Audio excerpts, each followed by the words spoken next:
Hello again and welcome back. I am Kasia, and today I'm going to continue talking about psilocybin and mushrooms. And before I jump into discussing what my experiences microdosing psilocybin were like, first I wanted to talk about what my intentions are for my experiment, as well as what my intentions are for these videos going forward. So as far as my intentions go for microdosing psilocybin,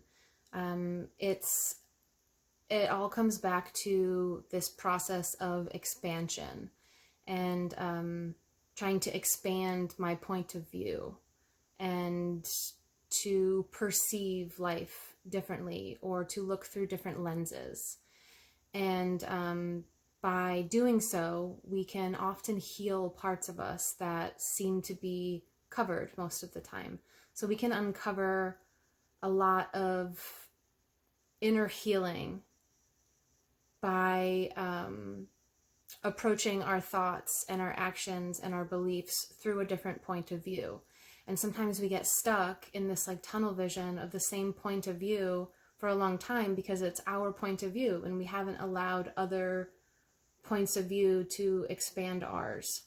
And so sometimes plant medicine like psilocybin can help expand your point of view and shine some love and some light on the parts of you that need more love and more light at that time.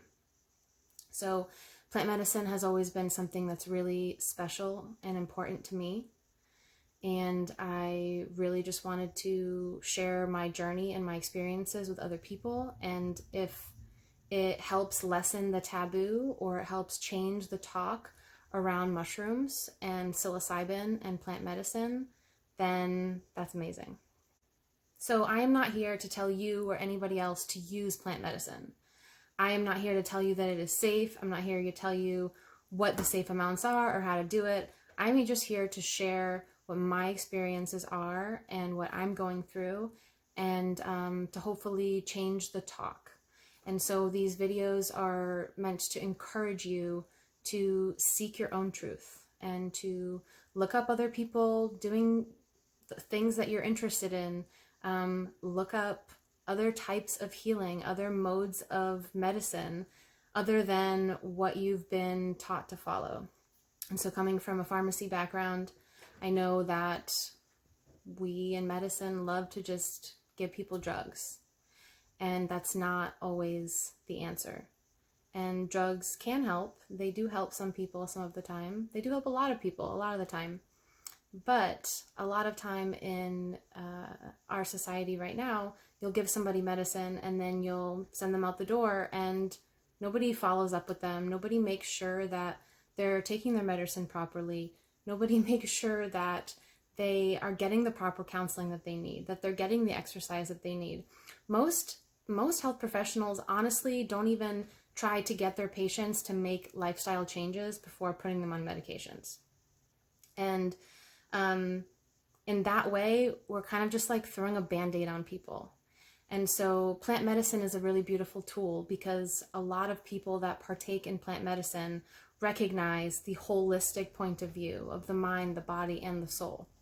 And they go into this process with a clear intention and an intention to heal or to love more or to expand or to evolve or to grow or whatever the intention is. Like it's a clear intention and it's coming from a place of love. And that can be very, very powerful and healing. So anyway, those are some of my intentions for these videos. And so now I'll go forward and talk a little bit about my experiences with microdosing the first time. So the first day that I took it, it was really a magical experience. So to set the tone, obviously my phone's on Do Not Disturb. And I put on a Joe Dispenza meditation. In the morning, I like to listen to like Muji or Eckhart. But this day it was a Joe Dispenza meditation. So listened to him, put on some blindfolds, took the microdose and gave it about an hour. The meditation was an hour anyway.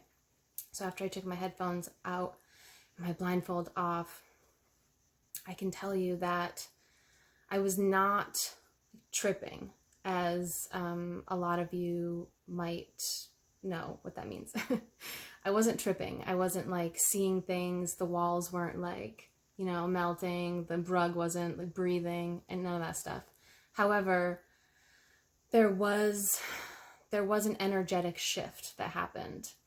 And, energy was more vibrant. So whether that is like color or vibration or texture or senses, like sound and taste and sight and all of these things. So music is huge. And a lot of people don't really think about this part of like set and setting, but music's a really big deal. And for me, it's really important to not listen to music with lots of words, more just like kind of tribal tones or beats or something. So some nice soothing music in the background was really, really spectacular. And what I did at the beginning was I kind of closed my eyes after the meditation, listened to some music, and I tried to really like feel that music as if it was the first time that my ears were hearing music. And it was really just like this beautiful, magical experience connecting with the music.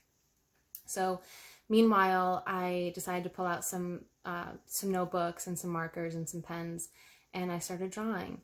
And so for myself, I've always been someone who's very like science-minded and math and like, straight lines and coloring within the lines. And I never have considered myself to be a creative person. And the past few months, I've really been trying to embrace that side of myself. And I can't even describe to you the amount of like creative oomph and like energy that came through me while taking these microdoses.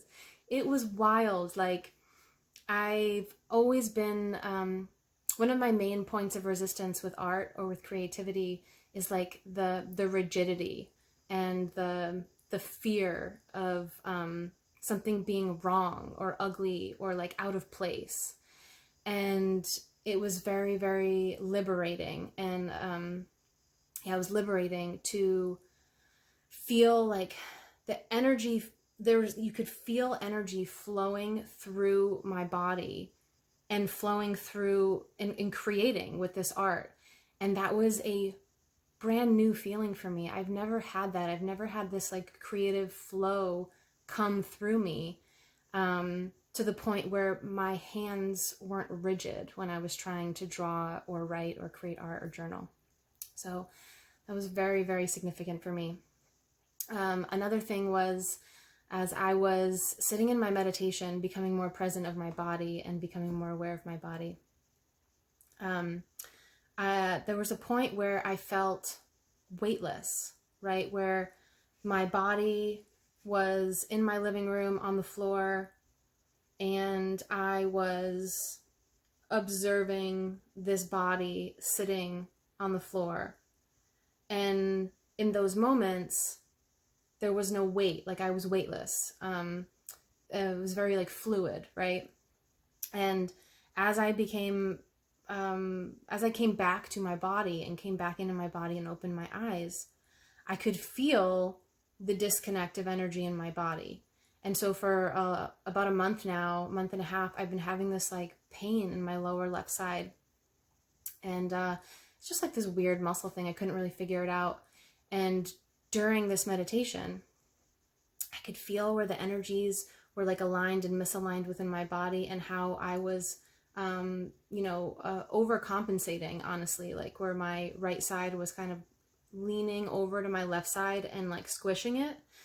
And it was really significant for me because in the days that followed, I was able to really like hone in on what was causing that and really stretch that area and really help it heal in a way that I haven't been able to do in 4 or 5 weeks. And it also kind of got me thinking about the masculine and the feminine, and how traditionally the masculine is more on the right side of the body and the feminine is more on the left side of the body, and how I've been learning how to balance more of my feminine and masculine energy lately. And it's been something that it's really been, that I've had my attention on. And so I thought it was really interesting that the right side of my body was, you know, overcompensating for the left side of my body and kind of overpowering it, because that's the energy that I've been trying to balance, is that trying to bring more of my feminine energy to life and bring her out and let her breathe and let her live. And it was funny that the right side of me was, you know, kind of pushing on the left side of me. And so that was the kind of the conclusion that I got to. But regardless of whether or not you're into the feminine, masculine, right, left side thing, it was really interesting to feel the balance and the disconnect of energy. And then I was able to realign it. And that's something that's really powerful. So I gotta say that the majority of the insight and the aha moments came that evening and the next day and the day after. And so originally I had planned on doing this microdose experiment and doing 10 days in a row and documenting how it went.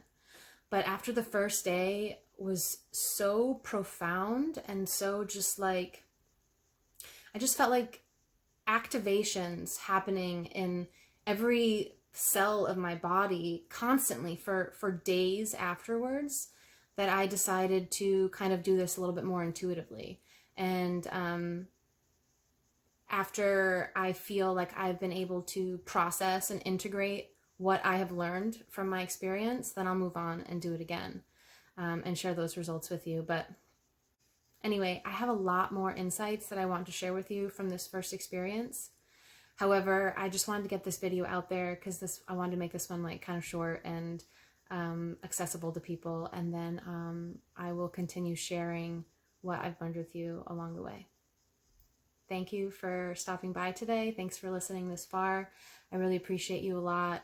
And if I get anything from these videos, I really just hope that it's that we can change the dialogue about plant medicine and how it really can be used as a tool to expand our consciousnesses and to connect us in a totally different way. Thanks, guys. I love you.